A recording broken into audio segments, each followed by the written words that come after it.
Imagine you had a time machine. What's the first thing you would do? For many people, it would be going back in time and experiencing the best moments of their life. And well, while I may not have a time machine, I may have the closest thing to it. The year is 2006, and the game is World of Warcraft.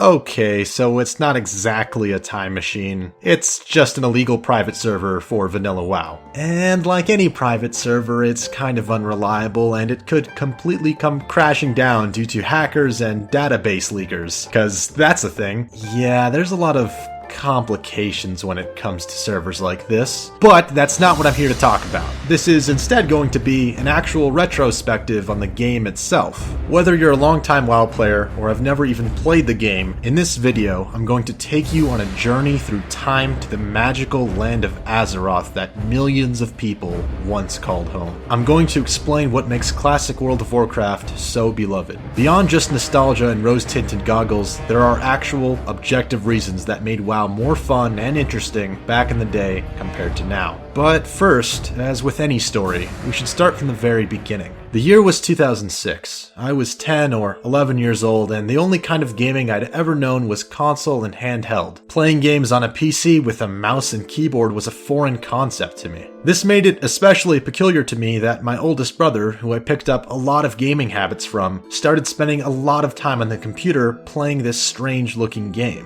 It was called World of Warcraft, and I'd never seen anything quite like it. In fact, it was so interesting, I would literally pull up a chair beside him and watch him play WoW, sometimes for hours on end. Something about this vibrant fantasy world really intrigued me. Every zone he would go to was bursting with life and color, as well as actual players running around and interacting with this lively world. I would constantly ask my brother questions, and slowly, I learned that this was not just any ordinary game. It was an MMO. Now, you have to understand that I was a kid who loved adventure games and also loved multiplayer games. But back then, these two things were usually mutually exclusive. The whole concept of playing online and the internet were still pretty new to me. So the idea that there was a fantasy adventure game where thousands of other players existed in the same world really sparked my interest. Not long after watching my brother play, I eventually got the game for myself. Granted, I had to share the computer with my brother, and I only pretty much got to play when he was asleep, since otherwise he would be playing.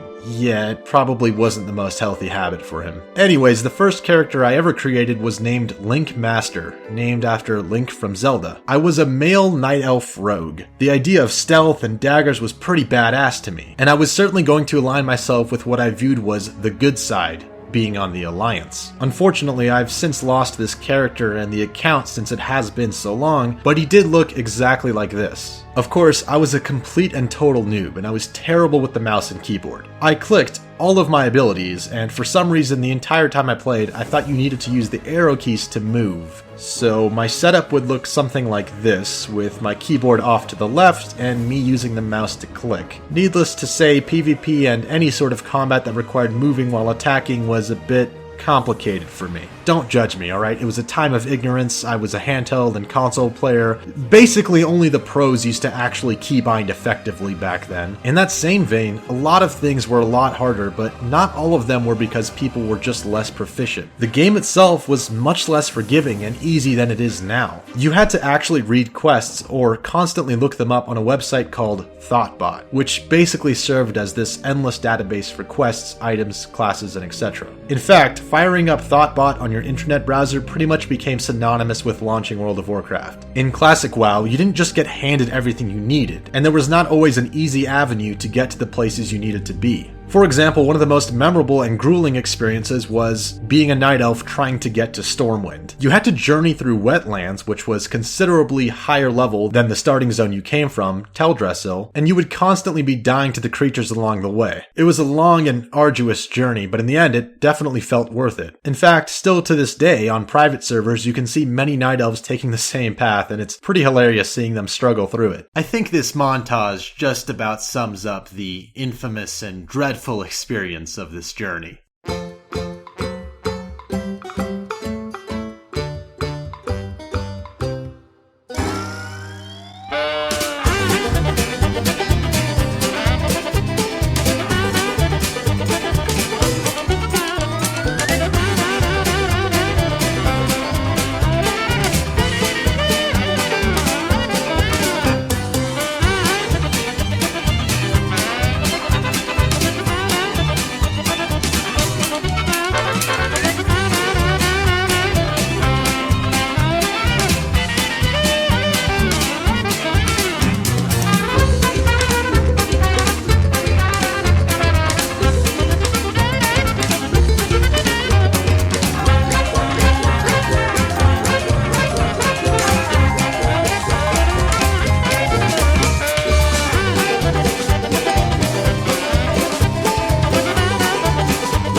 One of the most important things classic WoW provided was actually putting the world in World of Warcraft. You had to traverse the world and deal with all the road bumps along the way to get to dungeons, quests, and other zones. By doing this though, you met a lot of people along the way, and also oftentimes a lot of members of the opposing faction. On player versus player servers, which I always played on, confrontations like this quickly became a huge draw to the game. It's what we called world PvP, and it often sprung up in heavily populated zones like Stranglethorn Vale or Hillsbrad Foothills. Massive fights would break out between groups and even raids that formed. Oftentimes they would mainly be comprised of lower levels fighting other lower levels. Occasionally people would have their level 60 friends come in to help, and that's when things really got interesting. Sometimes there would be big PvP guilds involved, and all hell would break loose as entire armies would come to fight at that point. This type of sporadic and organic form of player versus player was one of the most memorable and enjoyable aspects of World of Warcraft to me. It was also something that felt completely unique to the game. Sadly though, World PvP is nearly completely gone in the current game, due to everyone simply AFKing in a city and queuing up, and due to what I would call is a clear lack of community in the game as well. Back then, for the most part, you had to walk vast distances and across zones in order to complete quests, or just to get to where you wanted to go. Flight paths weren't just handed to you like they are now, and there was far less of them then.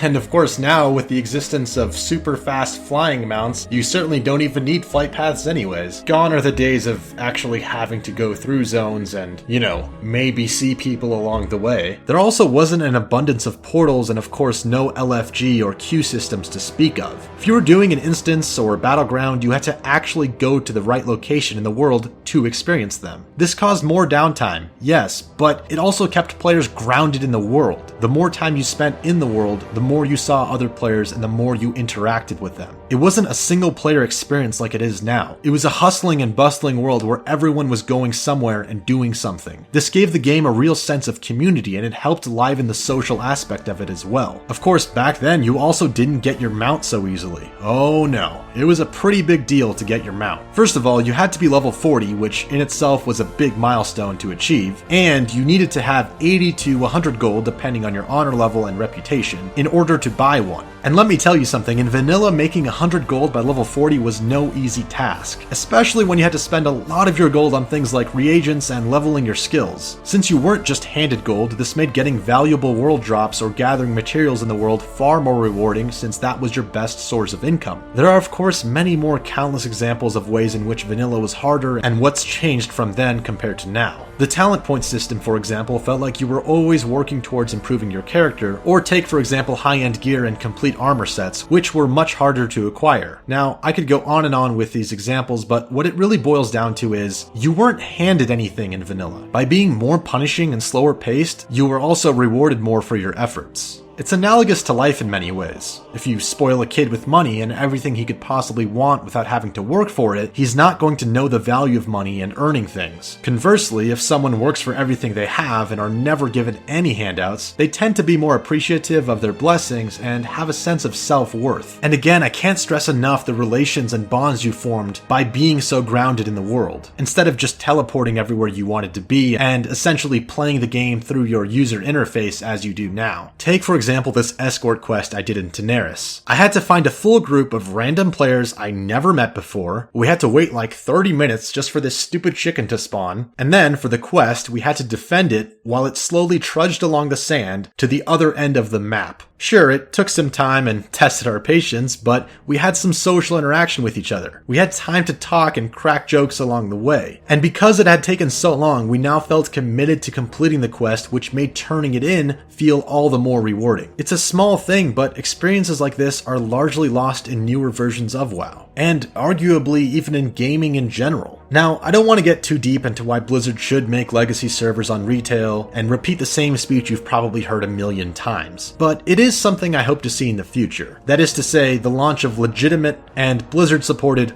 old school servers, so to speak. RuneScape had a huge revival with its community after the launch of their 2007 server, and I believe a very similar thing could and should happen with WoW. I can't even imagine the amount of excitement people would have in playing the old game in a legitimized setting. The Twitch section of WoW would blow up and a lot of life would be pumped into the game. Hopefully one day this can be a reality. As World of Warcraft has evolved, the emphasis has been placed on the destination in a literal and metaphorical way. It's become a lot easier to teleport around the world and go to exactly where you need to be, while at the same time gear and items are the carrot on a stick moving you forward. But in contrast, the original WoW was all about the journey, not the destination. Of course, gear and mounts and all that was important and a huge part of the endgame, but some of the fondest memories people have had are times like that ridiculous escort quest where you met a new friend, or that intense world PvP battle that you got caught up in. These unscripted and often difficult experiences are what made the world feel alive, and that will always have a place in gaming history. That feeling of being in awe of the world and that journey through it seems totally lost today. And in playing this and other private servers, while it may not be a time machine, even if tomorrow this server gets shut down, never to see the light of day again, I'll know that for one brief, shining moment, I got to relive my past. I see trees of green, red roses too.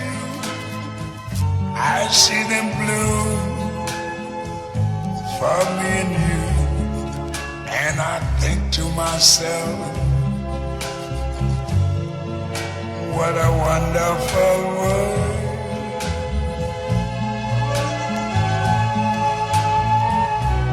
I see skies of blue and clouds of white, the bright blessed day, the dark sacred night, and I think to myself, what a wonderful world.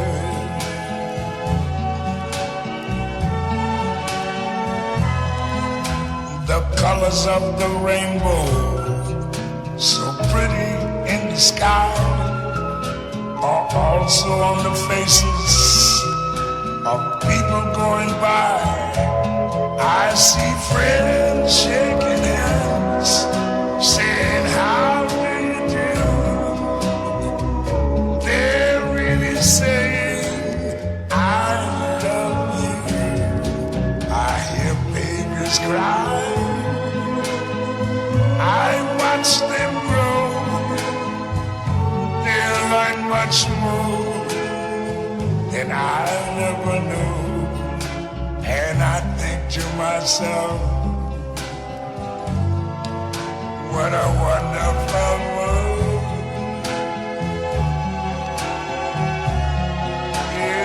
Yes, I think to myself, what a wonderful